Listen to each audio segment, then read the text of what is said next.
అందరికీ నమస్కారం అండి. నేను డాక్టర్ ఎస్ ఉషాగిరి ఈడియు యూట్యూబ్ ఛానల్ నుంచి మరొక అంశంతో మీ ముందుకు వచ్చాను. చివరి వరకు స్కిప్ చేయకుండా చూడండి. నా ఛానల్ని మరిన్ని విషయాలు తెలుసుకోవాలంటే సబ్స్క్రైబ్, షేర్, లైక్ తప్పనిసరిగా కొట్టండి, చేయండి. ఇవాళ నేను చెప్పబోయే అంశము ఎవరికైనా ఏ పనైనా సాధ్యమే, నాకు సాధ్యమే అనేటువంటి విషయాన్ని మీతో పంచుకుందాం అనుకుంటున్నాను.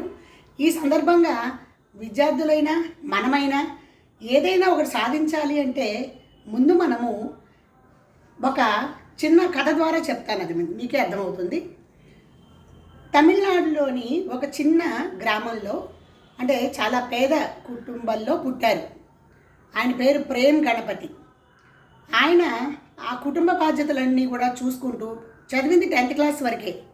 ఆ కుటుంబ బాధ్యతలన్నీ ఆయన మీద పడటంతో ఏం చేయాలా, ఎవరు సహాయం చేసేవాళ్ళు లేరు. ఎవరికెవరు చేస్తారండి, ఎవరి కాళ్ళ మీద వాళ్ళు నిలబడేటువంటి రోజులు కదా. అలాంటప్పుడు మరి ఆయన ఏం చేయాలా, నేను నా కాళ్ళ మీద నిలబడాలనే తాపత్రయం మాత్రం చాలా ఉంది ఆయనకి. అందుకని ఆయన ఏం చేశారట, ఆయనకి వచ్చినటువంటి ఒక విద్య దోశలు వేయటం. అలా ఆ దోశలు వేయటం అనే దాంట్లో నైపుణ్యం సంపాదించి 108 రకాల దోశలని ప్రపంచవ్యాప్తంగా దగ్గర దగ్గర ఒక 78 బ్రాంచెస్ తెరిచారు. 150 మంది ఎంప్లాయీస్కి ఆయన భుక్తి గడపడానికి ఆయన ఉద్యోగాన్ని ఇవ్వగలిగారు. ఏ స్థాయి నుంచి ఏ స్థాయికి వెళ్ళారు ఆయన, ప్రేమ్ గణపతి ఆయన.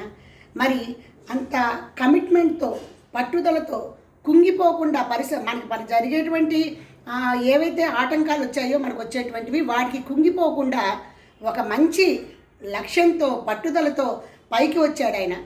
ఆయనకి ఇప్పటికి కూడా ప్రేమ్ గణపతి దోశ ప్లాజా అని చెప్పి అన్ని బ్రాంచ్లు ఆయన తెరవగలిగారంటే 108 రకాల దోశల రకాలు.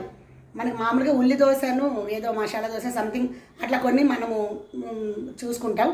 అలాంటిది అన్ని రకాలుగా ఆయన ఇన్నోవేటివ్గా, క్రియేటివ్గా ఆలోచించుకుంటూ 10th క్లాస్ చదివినటువంటి అతనికే అంత కమిట్మెంట్గా ఆయన చేస్తేనే అతనికే సాధ్యమయ్యింది. మరి మనకెందుకు కాదు ప్రయత్నిస్తే. కాబట్టి ఇది ఒక చిన్న కథ అండి. దీని ద్వారా నేను చెప్పే విషయం ఏంటంటే, ఏ విషయాన్నైనా సరే పట్టుదలగా కనుక మనం సాధిస్తే ఖచ్చితంగా మనము సక్సెస్ని సాధించగలము.